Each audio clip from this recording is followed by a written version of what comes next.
was the right time for whatever reason.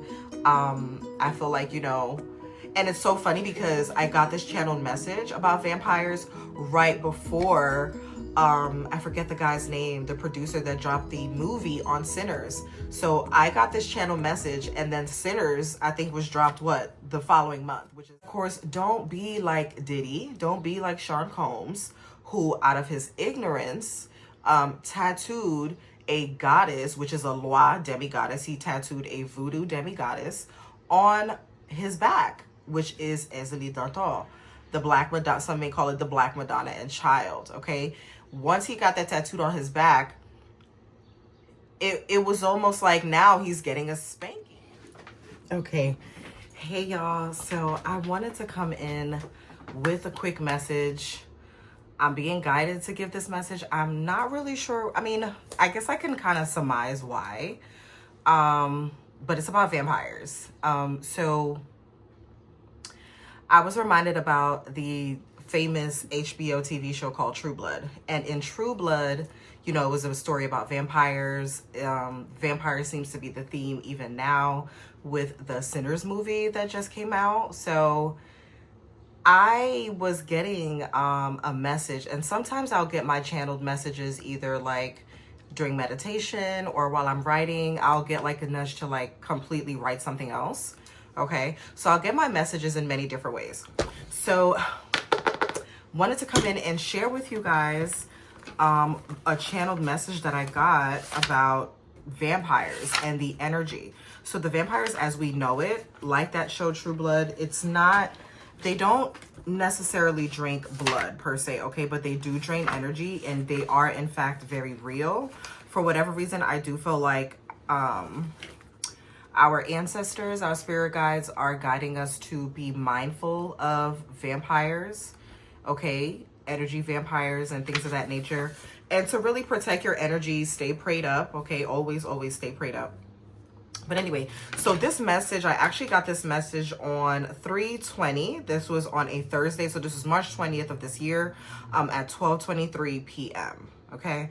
So so the channel message is this: vampires are real. They don't necessarily have fangs like the movies, but they do have very sharp fingernails, razor blade sharp, with regular human-like faces and things of that nature. Okay. So they can shapeshift into human form. And in voodoo, when a mumble or a uga, so I also noticed that in this channeled message, they do make reference to vampires and voodoo, and how voodoo warns against this, but obviously we have free will. No one is forcing you to do anything, right? So people will choose their free will to do whatever, to conjure up great energy, positive energy, or dark energy, whatever they see fit, right? So we do have the right to choose. So the next few lines, I'm going to really tap into the message specifically geared towards voodoo, hoodoo, and what the warning is against vampires, okay? All right. So in voodoo, when a mumble, which is a high priestess, or a huga, which is a high priest, performs the ritual in the cemetery and buries a person alive. So there is a particular, and I can share this with the public.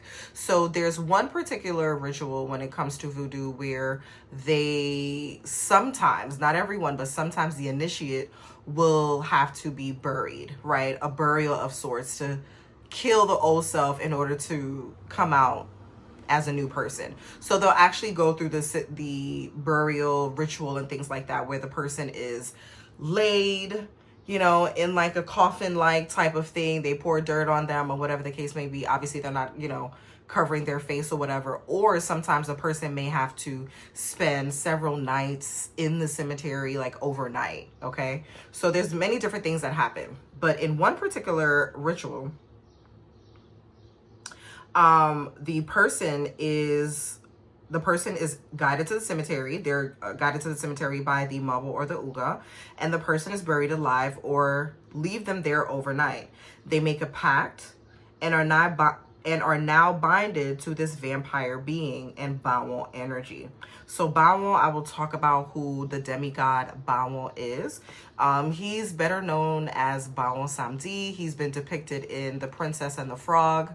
I think that's the first thing that comes to mind is The Princess and the Frog animation, where they do use the Bawon Samedi energy. Okay, so in voodoo, when a Mabo or Uga performs a ritual in the cemetery and buries a person alive or leaves them there overnight, they make a pact and are now binded to this vampire being and Bawon energy. Bawon is their master, as well as rules over the dead. So when an initiate gets buried in the cemetery and comes out the next day, they have now made a pact with the vampire, also known as the undead. This is the dark side of voodoo. It is not the same as necromancy, okay? Necromancy, and what I've explained, is not the same as making a spiritual pact with the undead. Most high priestess, Mabo, or high priest, Uga, that have gone through this particular ritual didn't even know that this is what they've done. So a lot of people, even quote unquote the high priest or high priestess, I do feel like a lot of times people give themselves these titles, right, without properly educating themselves. One definitely must be educated in the spiritual world before you initiate, follow, worship, whatever. I feel like your job for your own soul, for your own being, is to educate yourself on what it is that you are following, practicing, or, you know, whether it's a lifestyle for you, whatever that may be. But your job is to educate yourself on that. Okay, so a lot of high priests and high priestess don't know this. So they don't know when they go through this particular ritual that not only are they making a pact with Bawon energy, but they are also making a pact with vampiric energy that are undead. Okay, all right, so let's get into it. I hope you guys are with me. If you guys like this and you guys are up for the shenanigans, because we're about to dive deep into the rabbit hole. So if you are ready to go into the rabbit hole, as long as you're able to come out safe on the other side, okay, don't get stuck in Alice in Wonderland. As long as you're able to come out safe on the other side, feel free to like this video, subscribe to the channel, and yeah, so you can get more content like this. Okay, so most Mabos and Ugas that have gone through this ritual don't even know that this is what they've done. Okay, they think it's just Bawon energy that they have made a pact with, but it is not. It is a vampire, also known as the undead.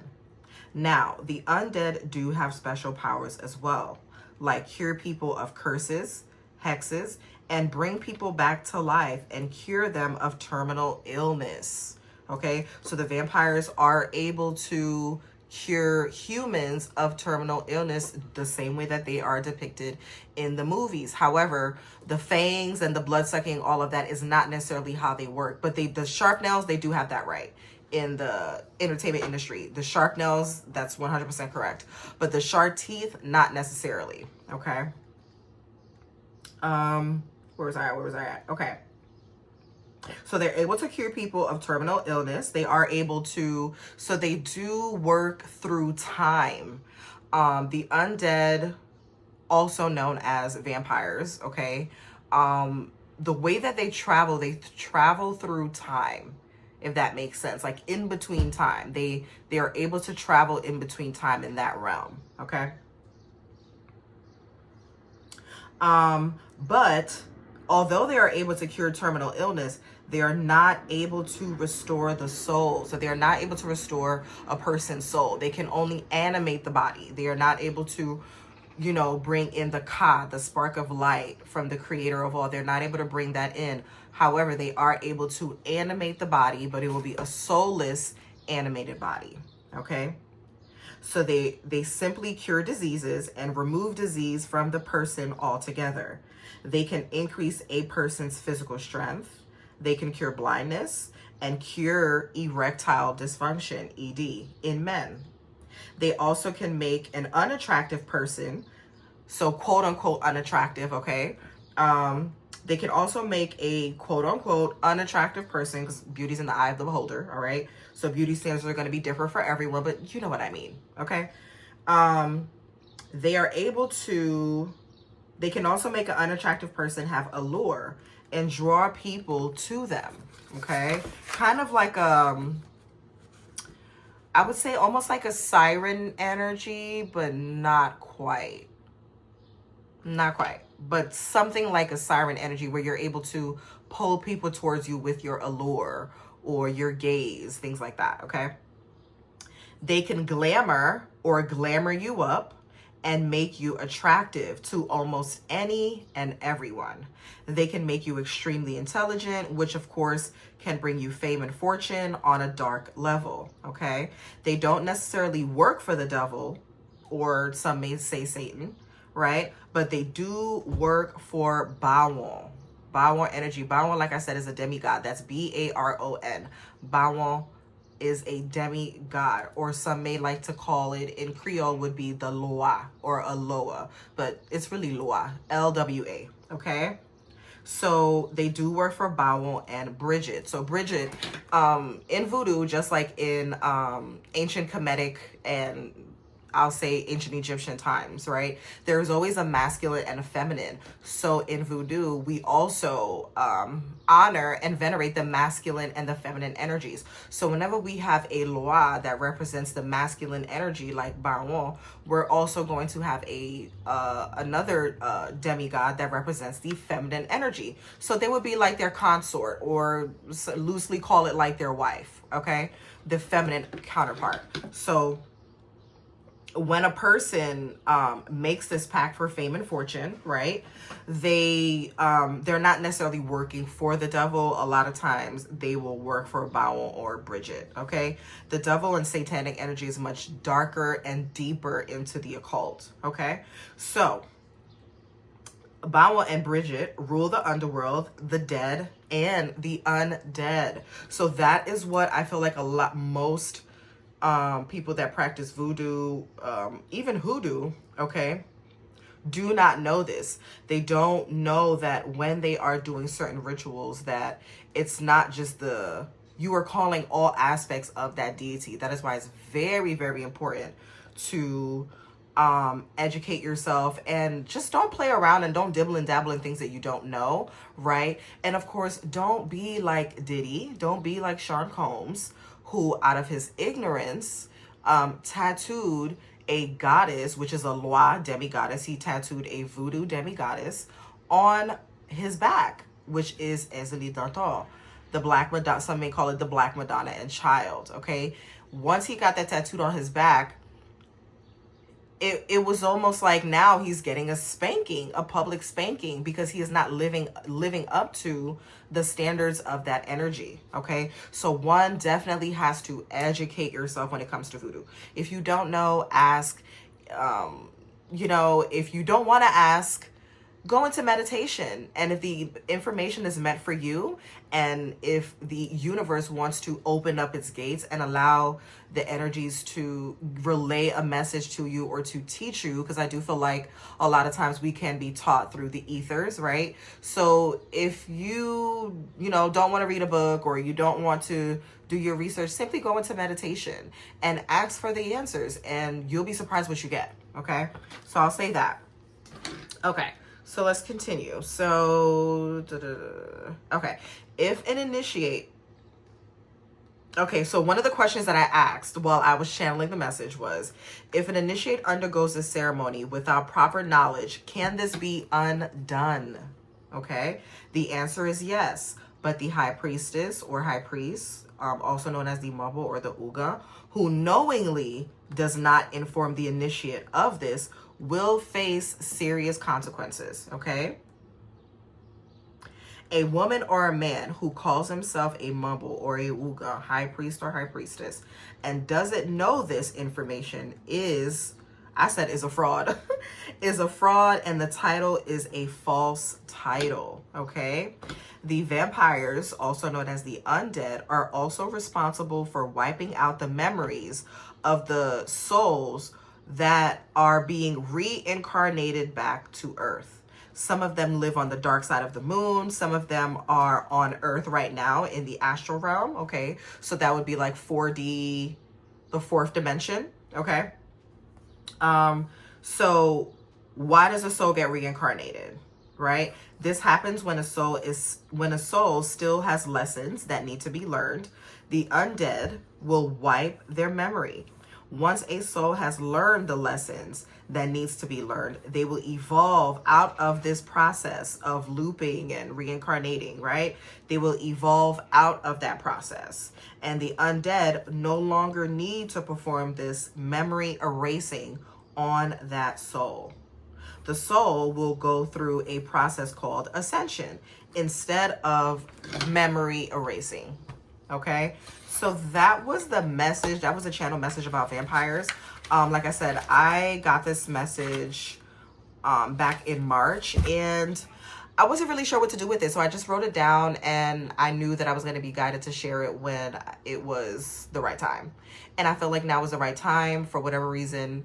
I feel like, you know, and it's so funny because I got this channeled message about vampires right before I forget the guy's name, the producer that dropped the movie on Sinners. So I got this channel message, and then Sinners, I think, was dropped the following month, which is April, which is what we're in now, right? So I think that that's interesting that, you know, I got that message. I do feel like a lot of the ways that vampires are depicted in the movies, in the cinema, are not real. However, vampire energy is very much real. It is something that you need to be aware of and protect yourself from. There's many different ways that you can protect yourself. Of course, the first and ultimate way is to stay prayed up, okay? You know, pray, put your hands together. Even the, you know, just the energy of putting your hands together like this creates almost like a force field of protection around you. So stay prayed up. That's first and foremost. And then anything else, I feel like, you know, people are diverse in their beliefs and their practices and spiritual practices and religious practices. So I leave that up to you. But I just wanted to get this message out. So let me know what you guys think, and I will see you guys on the next one. Bye, y'all. Peace.